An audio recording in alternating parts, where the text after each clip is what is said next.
Hello and welcome to another update video about silver. Let's talk about the updated structure, updated perspective. So there's no real change in direction. So it's still, in my opinion, quite a bullish chart. Obviously, it broke out even higher. That rather has reduced the likelihood for any, let's say, substantial pullbacks along the way, even though obviously it's not completely invalidated. I shared yesterday with you that, or was it yesterday? Yeah, that this here might still be a fifth wave. So I think we talked about maybe this pullback being a fourth. There were two counts. One, the wave 2 here, okay, and the other count, the wave 4 here, with a very much extended fifth wave. But that fifth wave has extended too much. In commodities, they like to extend, but it's extended too much. Especially the break above the, and I think I had that fib level on the chart, the break above that $28 mark here, the 100% extension of this rally. That's just indicating, yeah, you know, this is likely not an extended fifth. Instead, probably already the third wave of the third wave of an even larger third wave, for which I need to just change the wave degree. So that is a very bullish perspective on silver. And obviously it can break. Obviously it can fail. Yeah, impulses fail. But at the moment, it's following that bullish count and bullish scenario. It's not impulsive price action to the upside, though. Not clearly impulsive price action to, well, it is kind of. You can count it like that, but it's not clearly impulsive. So we still have to be a little bit on the side of caution there. But I'm looking at this still as a third of a third wave rally right now. And I want to share with you the next parameters and levels as well as support. So my interpretation is that we had a wave 1 that topped here around the 21st of March, a wave 2 pullback here, bottomed around the 27th at around $24.27. This here could be a third wave rally then. This third wave, and I don't have a great read of the microstructure here. Not great. I think there might be another 1-2 setup hidden in here. But there are just too many options, okay? I would even say, I mean, if there is another 1-2 setup, then it might be 1, 2, 3, 4, 5. So the 1 is here, the 2 is here, very shallow, too shallow to be reliable. And then this would be another third. So it could really, you know, be very bullish. I'm not sure, I'm a bit skeptical about it because of the proportions. So what I'll do is instead, I'll give you the support area, which really should hold if this is a third wave rally to the upside. Because I'm taking the length of the third wave and we're looking at the 50% retracement really as a critical level. A wave 4 should not break below the 50% retracement. It shouldn't.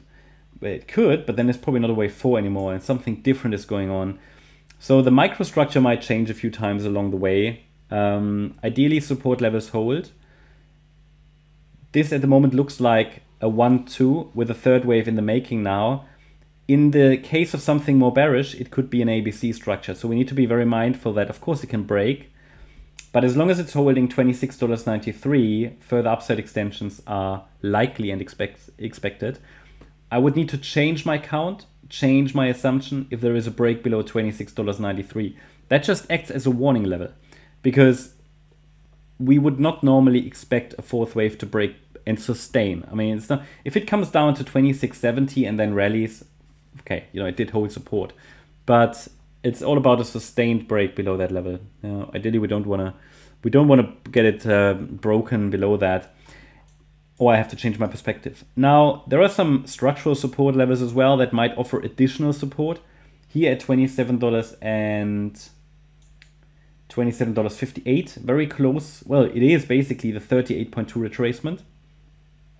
And then below that level, it's this swing low actually at $26.30. It's just another structural support level, but ideally we don't even get there if this wave count is correct.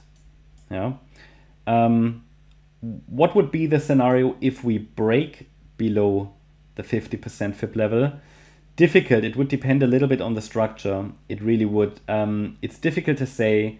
I think we might want to we could make the case this is another large 1-2, and then this becomes the key level down here at $24.40, but I'm not entirely sure about it. It depends on how it breaks. So for now, I think further upside extensions are expected in a direct impulsive move to the upside. This is definitely a key support level. I mean, if that level breaks, you know, we have to change the microstructure. So that would be a warning level. But if it holds, a fifth wave should take us higher. General larger target area for the larger third wave that belongs to this larger wave 2 that bottomed in February is between $34.50 and $39.66. Depending on, however, how it's extending in this main third wave, the third wave within the third wave, we might have to adjust targets higher. But the structure allows for very bullish interpretation already. This could be a third and a fourth and a fifth of an even larger third, fourth and a fifth. And there's even another larger third. So yeah. So, you know,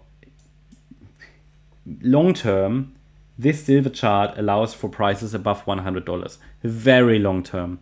They're too far away to trade against them. I have no time expectation here. This is purely, we're focusing on it level by level. Let's see if the support area holds. Further upside resistances, micro resistances are $30.47, $31.69, $32.58. And if this is a third wave, we might even get there still.